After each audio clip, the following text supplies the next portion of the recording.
முத்தை தருபத்தி திருநகையத்தி கிரை சத்தி சரவண முத்திக்கொரு வித்து குருபர என ஓதும்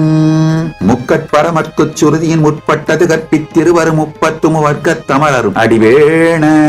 10 தலை தக்க கணைதொடு முற்றைக்கிரி மத்தை பொறுதொரு வட்ட பகல் வட்ட திகிரியில் இரவாக பத்தற்கிரதத்தை கடவிய பச்சை புயன் வெச்ச தகுபொருள் பட்சத்தொடு ரட்சித்தருள்வதும் ஒரு நாளே தித்தித்தைய ஒத்த பரிபுர நிறுத்தப்பதம் வைத்து பயிர விதி கொக்கன் அடிக்க கழுகொடு கழுதாட திக்கு பரியட்ட பயிரவர் தொக்கு தொகு தொக்கு தொகு தொகு சித்திரப்பவுரி திரிகடக என போதும் கொத்துப்பறை கொட்ட களமிசை குக்கு குகு குக்கு குகு குகு குத்தி புதை புக்கு பிடியன முதுகூகை கொற்புற்ற நற்பற்ற உணரி வெட்டி பரியிட்டு குலகிரி குத்துப்பட ஒத்து பொறவல பெருமாளே. தைப்பூச திருநாளில் பரமாத்வைதம் அருளி ஆசீர்வதிக்கின்றோம்.